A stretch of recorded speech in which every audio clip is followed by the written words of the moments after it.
संस्कार। एक घर में 3 भाई और एक बहन थी। बड़ा और छोटा पढ़ने में बहुत तेज थे। उनके माँ बाप उन चारों से बेहद प्यार करते थे, मगर मझले बेटे से थोड़ा परेशान से थे। बड़ा बेटा पढ़ लिख कर डॉक्टर बन गया, छोटा भी पढ़ लिख कर इंजीनियर बन गया, मगर मझला बिल्कुल आवारा और गंवार बन के ही रह गया। सबकी शादी हो गई। बहन और मझले को छोड़ दोनों भाइयों ने मैरिज की थी। बहन की शादी भी अच्छे घराने में हुई थी। आखिर भाई सब डॉक्टर इंजीनियर जो थे। अब मझले को कोई लड़की नहीं मिल रही थी। बाप भी परेशान, माँ भी।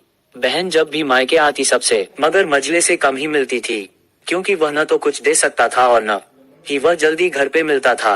वैसे वह दिहाड़ी मजदूरी करता था, पढ़ नहीं सका तो नौकरी कौन देता। मझले की शादी किए बिना बाप गुजर गए।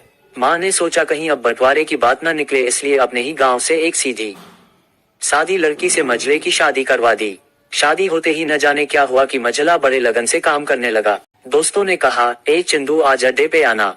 चंदू आज नहीं फिर कभी दोस्त, अरे तू शादी के बाद तो जैसे बीबी का गुलाम ही हो गया। चंदू, अरे ऐसी बात नहीं, कल मैं अकेला एक पेट था तो अपने रोटी के हिस्से कमा लेता था, अब 2 पेट है, आज कल और होगा।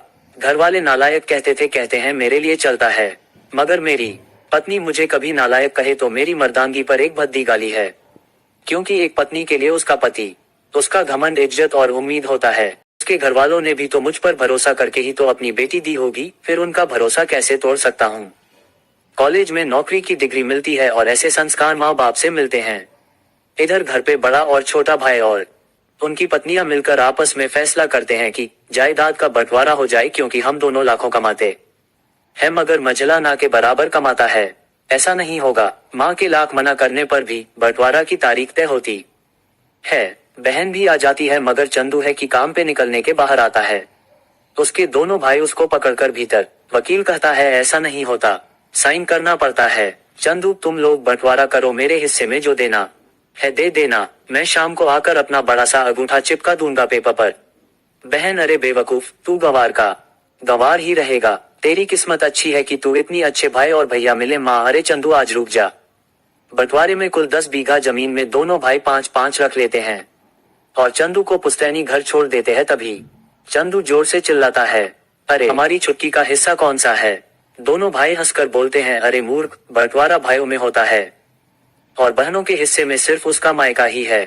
चंदू, ओह, शायद पढ़ा लिखा न होना भी मूर्खता ही है। ठीक है, आप दोनों ऐसा करो, मेरे हिस्से की वसीयत मेरी बहन छुटकी के नाम कर दो। दोनों भाई चकित होकर बोलते हैं, और तुम। चंदू माँ की ओर देख के मुस्कुरा के बोलता है, मेरे हिस्से में माँ है ना। फिर अपनी बीबी की ओर देखकर बोलता है मुस्कुरा के, क्यों चंदूनी जी, क्या मैंने गलत कहा। चंदूनी अपनी सास से लिपट कर कहती है, इससे बड़ी वसीयत क्या होगी मेरे लिए कि मुझे माँ जैसी सासू मिली और बाप जैसा ख्याल रखने वाला पति। बस यही शब्द थे जो बंटवारे को सन्नाटा में बदल दिया।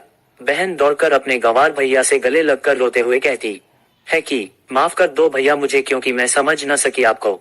चंदू, इस घर में तेरा भी उतना ही अधिकार है, जीतना हम सभी का। बहुओं को जलाने की हिम्मत किसी में नहीं, मगर फिर भी जलाई जाती है, क्योंकि शादी के बाद हर भाई हर बाप उसे पराया समझने लगते हैं।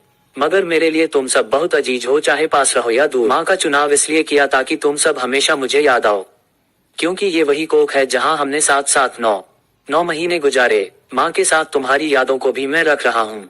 दोनों भाई दौड़कर मझले से गले मिलकर रोते रोते कहते हैं, आज तो तू सचमुच का बाबा लग रहा है। सबकी आंखों में पानी ही पानी। सब एक साथ फिर से रहने लगते हैं।